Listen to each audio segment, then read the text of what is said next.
9절에서 21절 말씀입니다. 다 같이 교독하시다가 다 같이 마지막 9절은 합독하시겠습니다. 그때에 나는 돌판 곧 주께서 너희와 세우신 언약을 쓴 돌판을 받으려고 산에 올라가 그 산에서 밤낮 40일을 살면서 밥도 먹지 않고 물도 마시지 않았다. 그때 주 하나님이 돌판을 나에게 주셨는데 그 돌판의 이름은 하나님이 쓰신 것이다. 그리고 주 하나님은 너희의 생활에 주께서 그 산꼭대기에 불빛으로서 너희에게 하신 모든 말씀이 그대로 기록되어 있다. 밤낮 40일이 지난 다음에 주께서는 나에게 두 돌판 곧 언약의 돌판을 주셨다. 그리고 주께서는 나에게 이르시기를 일어나서 여기에서 빨리 내려가거라. 이집트에서 이끌어낸 너희의 백성이 살아가요. 내가 명한 데에서 이미 벗었으며 자기들이 섬길 우상을 만들었다 하셨다. 주께서 또 나에게 말씀하시기를 이 백성을 보니 정말 고집이 센 백성이로구나. 나를 말리지 말아라. 내가 그들을 멸하여 하늘 아래에서 그들의 이름을 없애버리겠다. 그 대신에 내가 그들보다 강한 많은 민족을 너희에게 보내게 하셨다. 내가 발길을 돌려서 산에서 내려오는데 산에는 불이 타고 있었고 나는 두 손으로 두 언약 돌판을 들고 있었다. 그때 내가 보니 너희가 주 너희의 하나님께 죄를 지고 너희가 섬기는 사랑의 우상을 만들어서 주께서 너희에게 명하는 데서 이미 떠나 있었다. 그래서 내가 너희가 보는 앞에서 두 돌판을 두 손으로 번쩍 들어 내던져 깨뜨려 버렸다. 그리고 내가 전과 같이 밤낮 40일을 밥도 먹지 않고 물도 마시지 않고 주 앞에 엎드려 있어야만 하는 것은 너희가 가진 무시에 나쁜 일을 저질러서 그를 노엽게 하는 온갖 죄를 지었기 때문이다. 주께서는 너희를 두고 크게 분노하셔서 너희를 죽이려고 하심으로 나는 두려웠다. 그러나 주께서는 다시 한번 나의 애원을 들어주셨다. 주께서는 아론에게 목으신 분노하셔서 그를 죽이려고 하심으로 그때의 노하는 아론을 살려달라고 구하였다. 너희가 지은 죄 곧 너희가 만든 그 금송아지를 불에 넣어 녹여서 산산이 부수고 먼지 같은 가루로 만들어서 산에서 흘러내려오는 개울물에 띄어보냈다.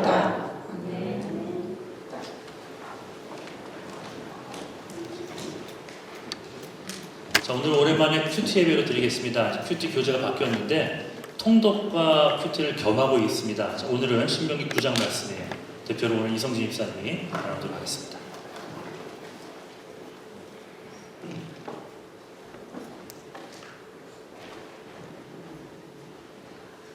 오늘 큐티는 신명기 9장입니다. 모세가 이집트에서 종으로 살던 이스라엘 민족을 데리고 광야로 나온 후에 하나님이 이 민족이 살기에 좋은 땅을 주시면서 생기는 일에 대한 내용입니다. 그 후 하나님은 말씀을 돌판에 적어 40일 동안 금식하고 기도한 모세에게 주신다. 하지만 그동안 우상을 섬기며 타락한 백성들을 본 모세는 그 돌판을 던져 깨트려 버린다. 본문 내용은 아니지만 5절에 이런 말씀이 나옵니다. 너희가 그 땅을 차지하면 너희가 착하거나 정직하기 때문이 아니라 원래 있던 민족이 악하여 그들을 내쫓은 것이다. 아니나 다를까 이 민족은 모세가 하나님을 만나러 간 40일을 기다리지 못하고 전에 있던 민족들처럼 악한 짓을 저지르고 있었던 것이다. 이야기만 들었을 때는 왜 그렇게 사람들은 좋은 것을 받았음에도 바보처럼 기다리지 못했나. 그리고 모세도 본인이 화난다고 하나님이 주신 말씀은 그렇게 가볍게 여겼나 싶다. 하지만 내 삶에 비춰보면 나 또한 다르지 않다는 걸 느낀다. 직장에서나 가정에서나 나는 사랑으로 모두를 대하고 하나님의 말씀을 소중하게 생각하고 사는지 되돌아보면 말이다. 하나님이 주신 가정과 직장에 항상 감사하고 아끼면서 살고 있는가? 내가 받고 있는 것들에 대해 투정을 부리거나 더 달라고 욕심을 부리고 있지는 않는가? 세상의 기준에 좋은 것만을 추구하고 있지는 않는가 하고 되돌아보면 나 역시 그들을 비판할 자격이 없어진다. 내가 이래서 얻은 거니까, 내가 결정하고 선택해서 나온 좋은 결과니까, 아니면 다른 사람들도 이 정도는 하니까, 좋거나 잘된 일은 다 내가 노력해서 얻은 것처럼 생각하고 생각한 대로 일이 안 풀리거나 손해를 입거나 하는 일에 대해서는 하나님을 탓하지 않았는지를 반성한다. 그리고 항상 마음속에 이 모든 것들이 내가 착하거나 정직하거나 해서 얻은 것이 아니라는 것을 다시 한번 가슴에 새겨야겠다. 적용은 매일 출근해서 큐티로 하루 시작하기로 했습니다.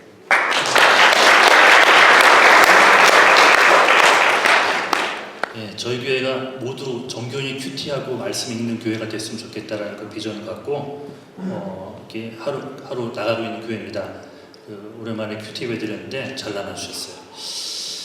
비슷한 내용일 것 같습니다. 저는 그 중에서도 이제 중보기도 쪽에 초점을 맞춰봤습니다. 제목은 남을 위한 최고의 선물, 중보기도 이렇게 적었어요. 중보기도는 남을 위한 기도죠. 자, 먼저 오늘 이야기의 배경을 잠깐만 살펴보겠습니다. 430년 동안 이집트에서 노예 생활을 했어요. 이스라엘 백성들이. 그런 이스라엘 백성들을 430년 만에 해방시켜 주십니다. 그리고 이들을 축복의 땅 가나안으로 이끄시려는 뜻을 품으셨어요. 하지만 430년이면 여러분 하나님을 잊고 삽니다. 잊어버린 거예요. 430년간 하나님을 잊고 살았던 이들에게 사실은 정말 필요했던 게 땅이 아니었습니다. 하나님과의 올바른 관계였어요. 땅은 필요 없다는 얘기를 하는 게 아니에요. 성경은 항상 극단적으로 얘기하지 않습니다. 그러니 땅은 필요 없어. 그러니 하나님이 주시는 눈에 보이는 축복들은 필요 없어 하지 않습니다. 그것도 필요해요.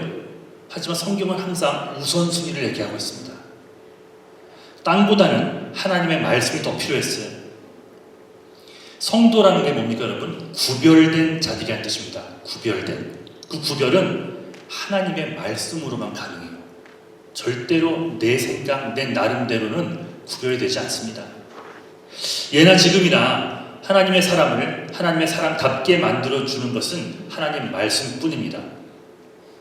그래서 하나님은 이스라엘을 애굽에서 해방시켜 주신 직후에 시내산에서 당신의 계명을 제일 먼저 알려주고 계세요. 계명들을. 오늘 본문이 바로 그 상황이에요. 하나님이 시내산으로 모세를 부릅니다. 그리고 이스라엘에게 전해줄 십계명과 여러 규례들을 알려주고 계십니다. 그런데 이게 웬일입니까? 모세가 하나님의 계명을 받으러 올라간 바로 그때, 바로 그 순간 이스라엘 백성들은 그 시간을 참지 못하고 금송아지 모양의 우상을 만들어 놓고 그것이 하나님이다 라고 섬기며 절하며 잔치를 벌이고 있습니다. 당신의 백성을 제대로 만들어주기 위해 당신의 법을 알려주시고 있는 바로 그 순간에 정작 이스라엘은 하나님이 제일 혐오하시고 제일 싫어하시는 우상을 만들어 거기에 절하고 있습니다. 출애굽 이후부터 매 순간 불만과 불평만을 일삼았고 또 이전의 삶과 늘 비교만 했고 감사가 사라진 지는 오래고 이게 이들만의 이야기가 아니라 여러분과 저의 이야기입니다. 감사가 사라진 지 오래예요. 그 몇 안 되는 명령에 매번 불순종만 하는 우리들. 이번에는 심지어는 우상을 만들어 놓고 그게 하나님이냐 거기에 절하고 있는 이들의 모습을 하나님께서 바라보십니다. 그들의 죄악의 질이 얼마나 나빴던지 하나님은 모세에게 이렇게 얘기합니다. 내가 이 민족을 없애버릴 것이라. 이 민족을 다 없앨 것이라. 하나님이 이 정도까지 말씀했다면 당시 이스라엘의 죄악의 질이 얼마나 나빴는지 상상할 수 있어요. 이런 본문을 읽으면서 어떤 사람들은 그래도 사랑의 하나님 아니냐? 어떻게 이런 말을 할 수 있느냐? 여러분 이건 잘못된 성경 접근법이에요. 그 사랑의 하나님이 이렇게까지 참다가 폭발하셨다면 인간들이 짓는 죄악이 얼마나 질이 나쁘고 하나님 보시기에 혐오스러운지를 상상할 수 있어야 됩니다. 하나님은 이들의 끝이 없는 탐욕과 폐역함으로 인해서 모세에게 충격적인 말씀을 하고 계신 거예요. 이것이 하나님의 본심이었는지 아니면 리더였던 모세의 마음을 테스트하기 위함이었는지는 모르겠지만 아무튼 확실한 것은 이스라엘 백성에 대해 불같이 진노하셨다는 거예요. 여기서 우리가 주목해야 될 부분이 있습니다. 오늘 여러분과 그것을 나누고 싶은 거예요. 그것은 바로 이때의 모세의 반응입니다. 하나님이 이스라엘을 정멸시킨 후에 내가 너 하나로 강대한 나라를 만들리라고 말씀하시자 모세가 우쭐해하면서 기뻐했습니까? 그러지 않았어요. 불편했어요. 행복하지 않았습니다. 사실 자기 하나로 강대국을 만드신다고 하는 하나님의 말씀을 듣는다면 아마 좋아할 사람들이 많을 겁니다. 이 교회 안에서도. 나 외에 다른 사람을 멸하신대요. 다 제껴놓는데요. 그 가운데는 내 원수와 경쟁자와 보기 싫은 모든 사람이 다 포함되어 있을 것이고 하나님이 나만 사랑하신다고 하시니 어깨에 힘줄 만한 사람도 은근히 많을 겁니다. 하지만 모세는 그렇지 않았어요. 애굽에서 나온 후 온갖 불만 불평으로 하나님뿐만이 아니라 자기 자신까지도 모세까지도 힘들게 만든 이스라엘이었지만 이들을 멸하신다는 그 말에, 왜냐하면 하나님께서 멸하신다면 진짜 멸하시니까, 그 말에 가만히 앉아 있을 수가 없었습니다. 아니, 가만히 있어서는 안 되는 것이었어요. 모세는 십계명을 받으면서 40일 동안 했던 금식을 아직 몸이 채 회복도 되지 않았을 텐데 또다시 한번 하게 됩니다. 이스라엘의 범죄함으로 인해 이들을 살려내기 위해 시작한 또 다른 금식이었어요. 그 금식을 하면서 모세는 이렇게 간구합니다. 이들의 강팍함과 이들의 죄악을 보지 말아달라고 간구하기 시작합니다. 믿음의 조상들인 아브라함과 이삭과 야곱을 생각해서라도 그들의 후손인 이들을 용서해달라고 간구하기 시작합니다. 금식하며 간구하기 시작하는 거예요. 자, 오늘 신명기의 말씀이 출애굽기 32장에 정확히 또 기록이 되어 있는데요. 거기에 보면 모세의 간구 때문에 하나님은 이스라엘을 전멸시키지 아니하시고 200만이나 넘는 이들을 전멸시키지 않고 우상 숭배에 동참했던 3천여 명의 사람들을 레위인들의 칼에 죽게 만드십니다. 그리고 그러자 그때 모세가 다급해진 마음으로 또 목숨을 걸고 또 기도하기 시작합니다. 그 정도도 많이 줄여주신 것이지만 그 진노를 보면서 또 간구하기 시작합니다. 자, 출애굽기 32장 한번 읽어보겠습니다. 시작.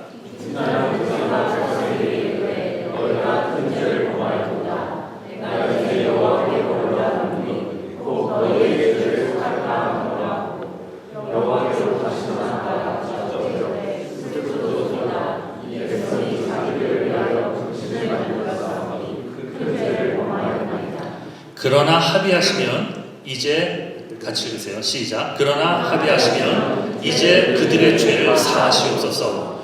그렇지 않사오면 원컨대 주의 기록하신 책에서 내 이름을 지워버려 주옵소서 라고 같이 기도합니다. 모세는 진심으로 그들의 죄를 부여잡고 대신 하나님 앞에 기도하며 목숨을 걸고 나갑니다. 하나님이 모세를 왜 사랑하는 줄 아십니까?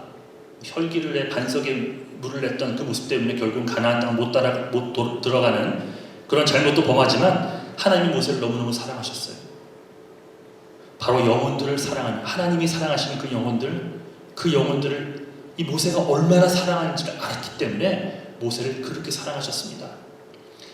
여러분, 하나님께 사랑받고 싶으십니까? 제가 지금부터 몇 가지 물어볼 텐데 그러시면 아멘을 크게 한번 해보세요. 하나님께 사랑받고 싶으십니까? 별로 받고 싶지 않으세요, 여러분? 다시 물어볼게요. 하나님께 사랑받고 싶으십니까?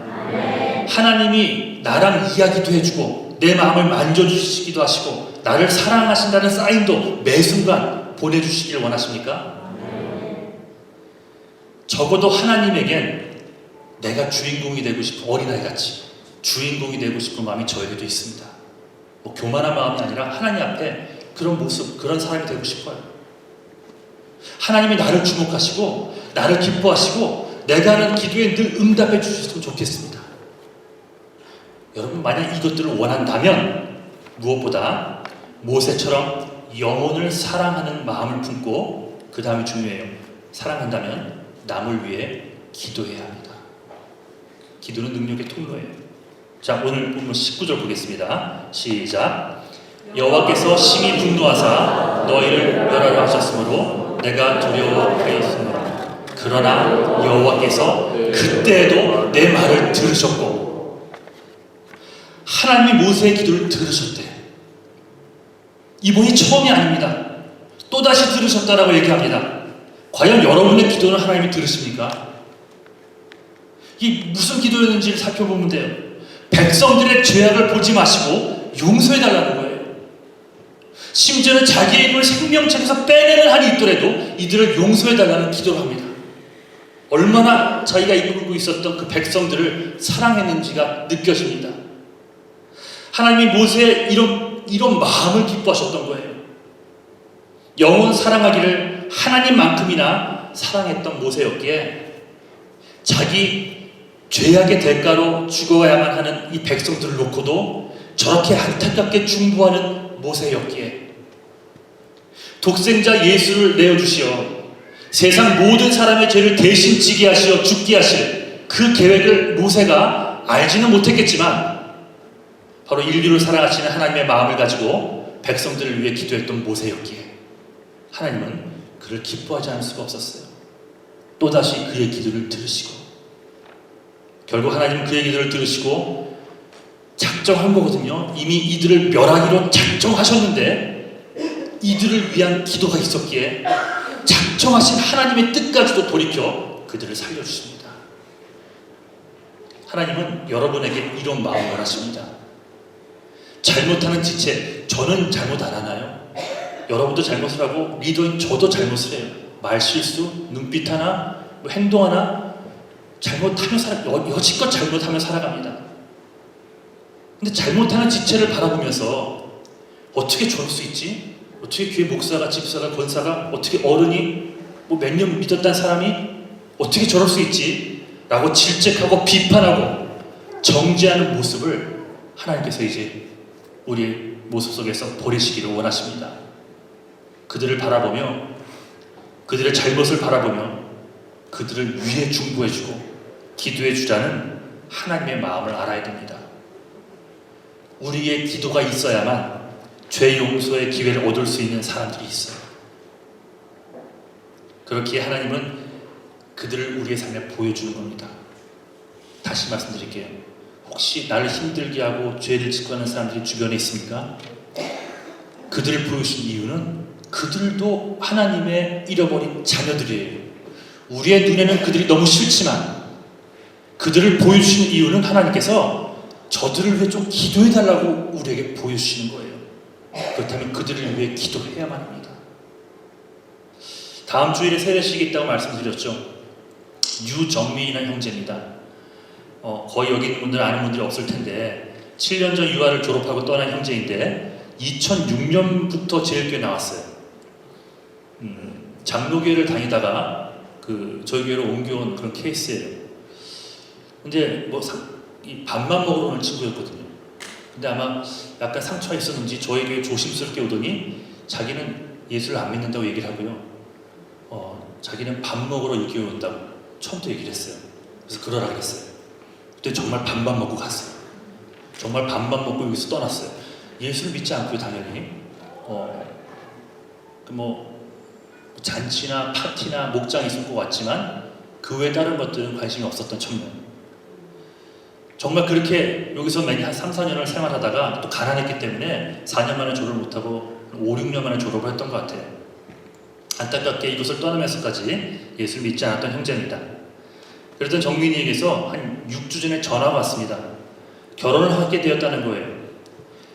예수를 신실하게 믿는 여자친구를 만났고 그 전부터 교회를 계속 다녀오다가 이제는 예수님이 주님이시라는 고백까지 하게 됐습니다. 제가 재차 물어봤습니다. 너 교회를 다니는 거니? 예수를 믿는 거니? 그랬더니 내가 예수를 구주로 믿는다고 대답을 하더라고요. 그런데 결혼 전에 세례를 받고 싶은데 그 세례를 이 제일교회에 와서 받고 싶다는 연락이 온 거예요. 저 LA 살거든요.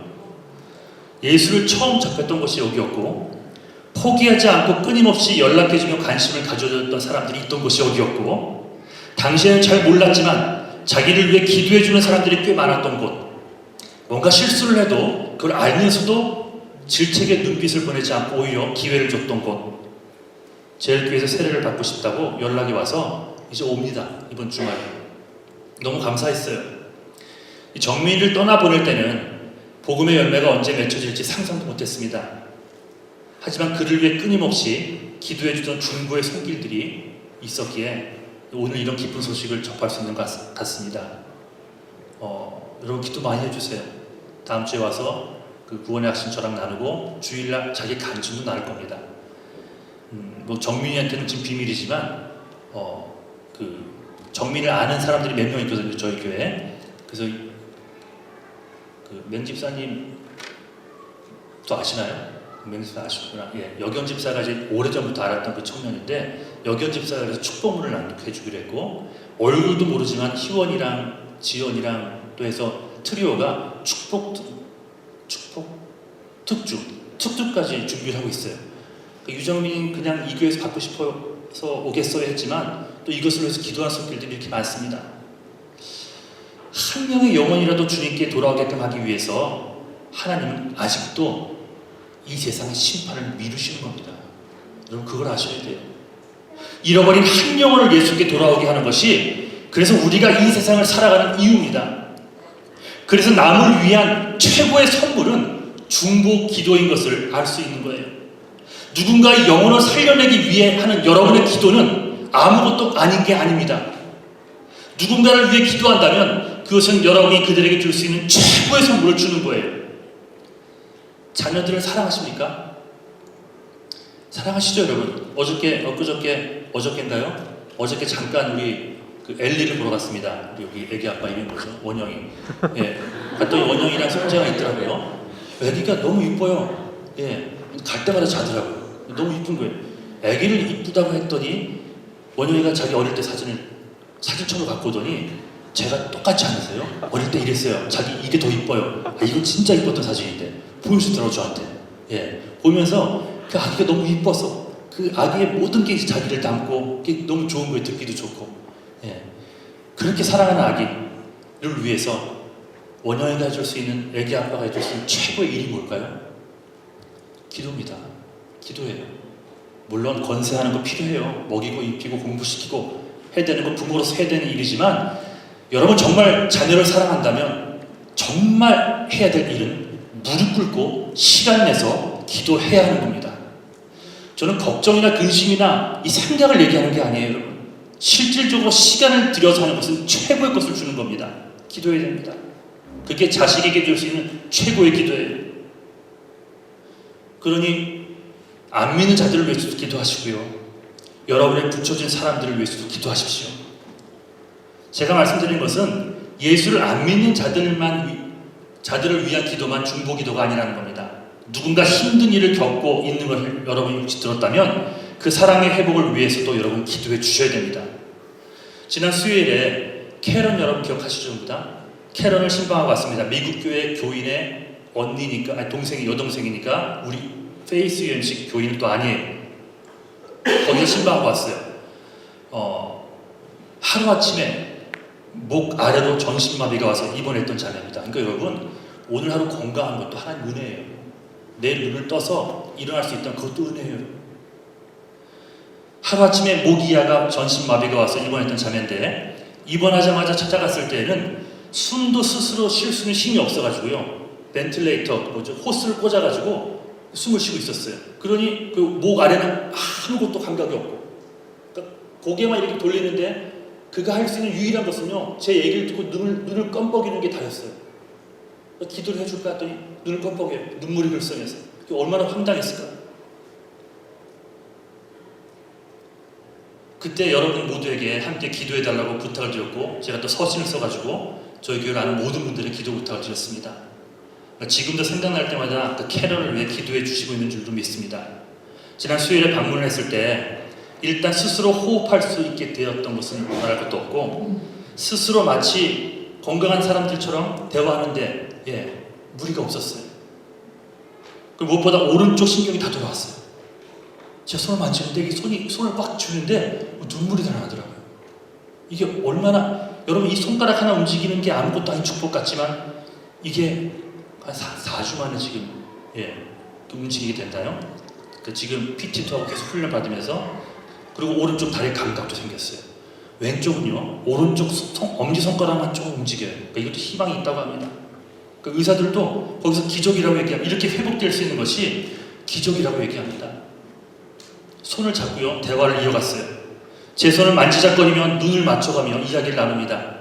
미국 교회 교인들은요 전화, 카드, 꽃, 신방 너무나 감사하다는 얘기를 전해달라고 했고, 얼굴도 모르지만 제일교회 성도 여러분이 기도하고 있다는 것도 압니다. 제일교회 성도들의 기도에 너무 감사하다고 꼭 좀 전해달라는 얘기를 합니다.